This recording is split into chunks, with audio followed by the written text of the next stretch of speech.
मेरे प्रिय दर्शकों नमस्कार।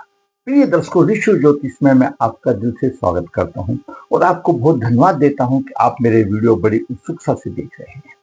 आशा करता हूं आगे भी देखते रहेंगे।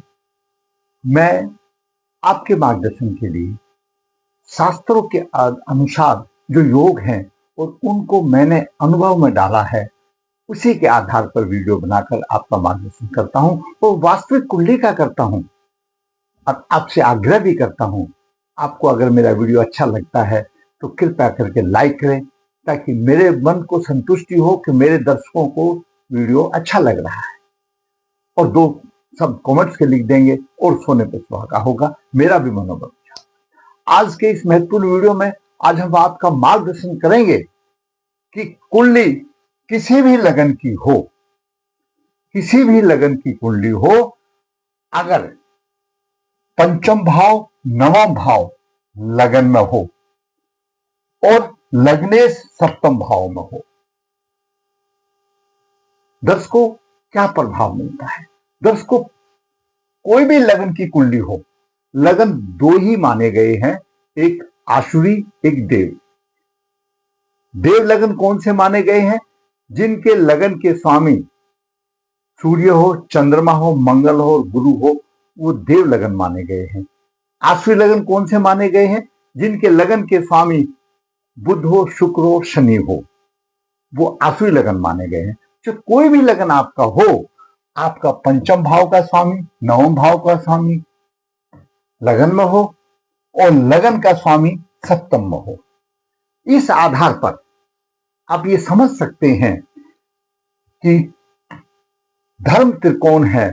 लगन, पंचम और नवम, ये धर्म त्रिकोण है।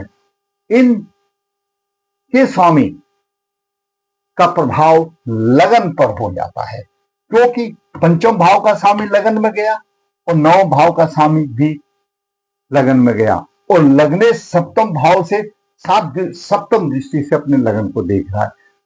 तो इसका मतलब सीधा है, वह जातक धर्म से बहुत जुड़ा होगा, धर्म से बहुत जुड़ा होगा। पंचम भाव शिक्षा का भाव, बुद्धि का भाव है, बुद्धिमान होगा, शिक्षा की तो कोई उसमें बात ही नहीं, अच्छी शिक्षा होगी। और नवम भाव भाग्य भाव है, अच्छा भाग्य लेकर के आया होगा, अपने जन्म से ही वो सम्मान का पात्र होगा, जन्म से ही सम्मान का पात्र होगा।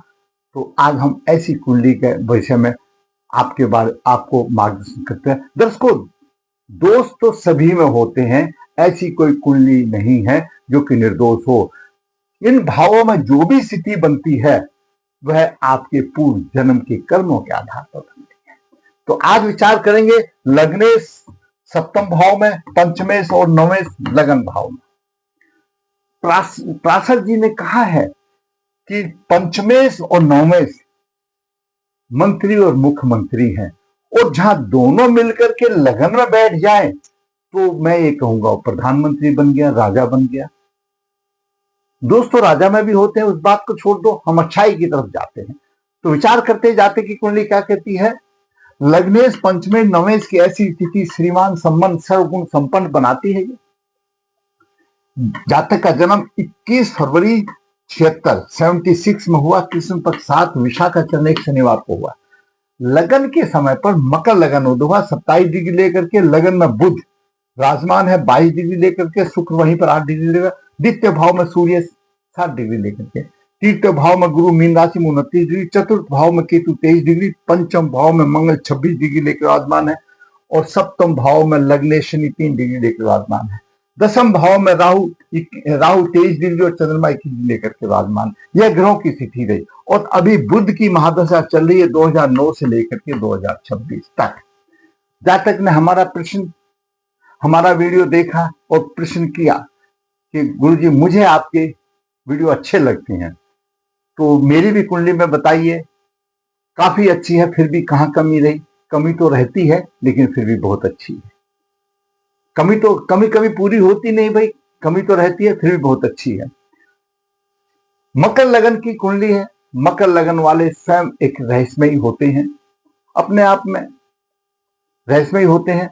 और जब लगन का स्वामी सप्तम भाव में चला जाता है तो तेजस्वी होते हैं, शील स्वभाव होता है उनका, और उनको पत्नी भी सुशील मिलती है, सच बोलने वाली मिलती है, पति प्राण मिलती है। धन और ऐसियों से संबंध होकर के व्यवसाय में चमकता है लग्नेश यहां होने से। क्यों?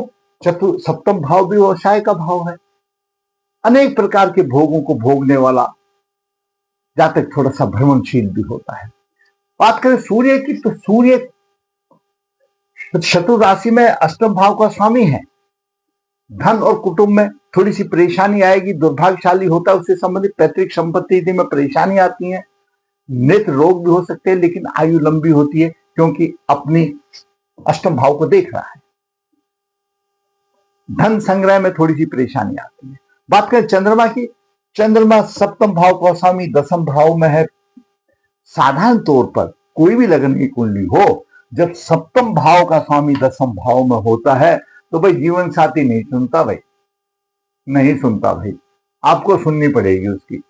और फिर राहु साथ में आ गया तो पीड़ित हो गया और दसम भाव व्यवसाय का भी भाव है, थोड़ी सी परेशानी वाली बात आ जाती है, ग्रहण योग बन जाता है, पितृदोष बन जाता है, उपाय कर लेना चाहिए। अब बात करते हैं मंगल की। दर्शकों, मंगल चतुर्थ भाव का स्वामी, एकादश भाव का स्वामी और पंचम भाव में आमदनी अच्छी दे रहा है, फर्स्ट क्लास आमदनी दे रहा है, अपनी राशि को देख रहा है, कोई दिक्कत। अब आ जाते हैं मूल राशि के ऊपर, बुध, क्योंकि यह बुध भी है। बुध की मूल त्रिकोण राशि छठे भाव में, नवम भाव में है, और मिथुन राशि छठे भाव में। दर्शकों, धार्मिक विचारधारा होगी, विद्वान होगा, क्यों? बुध बुद्धि का कारक है, विद्वान है, बुद्धिमान होगा, राजाओं की भांति श्रीमान होगा। वाणी थोड़ी सी कड़वी कभी कभी हो सकती है, छठे का भी हो सकता है कटिबद्ध, परंतु अंदर से साधा होगा। जातक की विचारधारा और भाग्य प्रबल होगा, क्यों? भाग्य का स्वामी लगन में चला गया तो भाग्यवान होगा, भाग्य के बल पर हमेशा आगे बढ़ता रहेगा। अब बात करें गुरु की। गुरु दर्शकों द्वादश भाव का स्वामी है और तृतीय भाव का स्वामी है, और अपनी राशि में है, मेन राशि में। दर्शकों, द्वादश भाव और तीर्थ भाव में थोड़ा सा ही फर्क है, दोनों ही अशुभ माने जाते हैं। तीर्थ भाव भी अशुभ माना जाता है, तिरस्कार माना जाता है। जहां पर अपनी राशि में अपने उद्देश्य के प्रति, और जो उसका उद्देश्य लेकर के आया, बड़ा जागरूक रहेगा कि मैंने क्या करना है, क्या नहीं करना। और गुरु है तो अच्छाई की तरफ जाएगा, अच्छी योजनाएं होंगी, सफल होंगी, धनवान होगा, छोटे भाई बहन का सुख भी मिलेगा, आमदनी के स्रोत अच्छे होंगे, क्यों? आमदनी के भाव को देख रहा है और उच्च दृष्टि से सप्तम भाव को देख रहा है। जीवन साथी का सुख भी अच्छा होगा, तो जीवन साथी का सुख अच्छा मिल जाए, भाग्य में भी उज्जवल देगा और आमदनी अच्छी मिल जाए, फिर तो जीवन सुधर जाता है, इसमें कोई दो राय नहीं। समय को समझने वाला होगा, आज समय कैसा चल रहा है उसका बोध उसको होगा, और उसकी इच्छा प्रबल होगी, क्योंकि वृश्चिक राशि को देख रहा है, और उसकी इच्छाएं पूर्ति हो जाएंगी। जिसकी इच्छाएं पूर्ति हो जाती हैं, संतुष्ट हो जाता है, फिर क्या लेना, फिर तो अपने आप नहीं। अब बात करें शुक्र की। शुक्र दर्शकों कारक ग्रह है, मकर लगन के लिए कारक ग्रह, पंचम का भाव का स्वामी, दसम भाव का स्वामी और लगन में है। जातक अपना कर्म साथ लेकर के आया है, अपनी शिक्षा साथ लेकर के आया है, लगन में बैठा हुआ शिक्षा दे रहा है, बुध भी वही है और शुक्र भी आ गया। क्या बन गया? ज्योतिष का एक बड़ा अच्छा योग बन गया, इसको कहा गया है धन का योग बन गया, लक्ष्मी नारायण योग बन गया, माता लक्ष्मी भी आ गई और प्रभु नारायण भी आ गए, तो फिर कमी किस चीज की रह गई?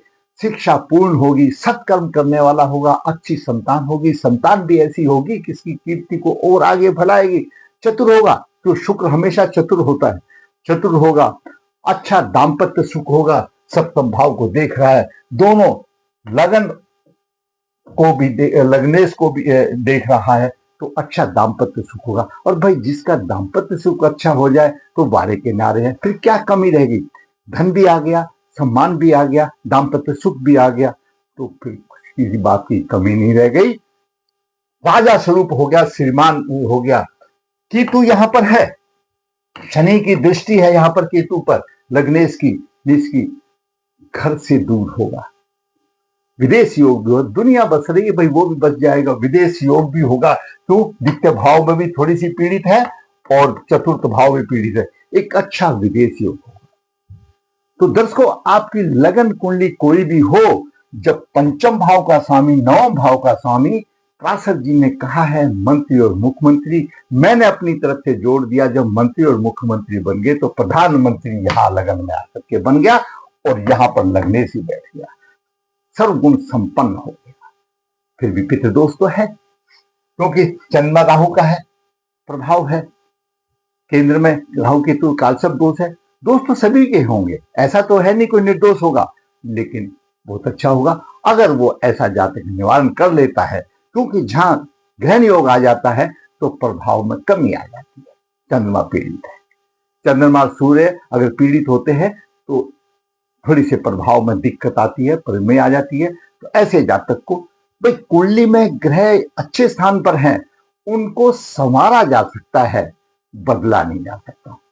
कर्म भोग तो भोगना पड़ेगा। मैं हमेशा कहता हूं आपको, आपकी अपनी कुंडली को देखिए, जहां पितृदोष है आप पितृदोष निवारण कीजिए, उसको प्रायश्चित कीजिए, ताकि यहां पर मानसिक बल कमजोर होगा, चंद्रमा पीड़ित है तो मानसिक बल कमजोर, तो आप सर्वगुण संपन्न हो जाएंगे, कोई समस्या नहीं आएगी। अच्छी कुंडली है, थोड़ा सा दोष है, दोष तो होता ही है और निवारण कर लेना चाहिए, तो और राह आसान हो जाए।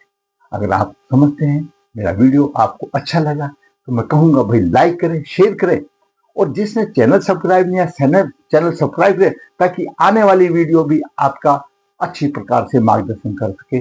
धन्यवाद।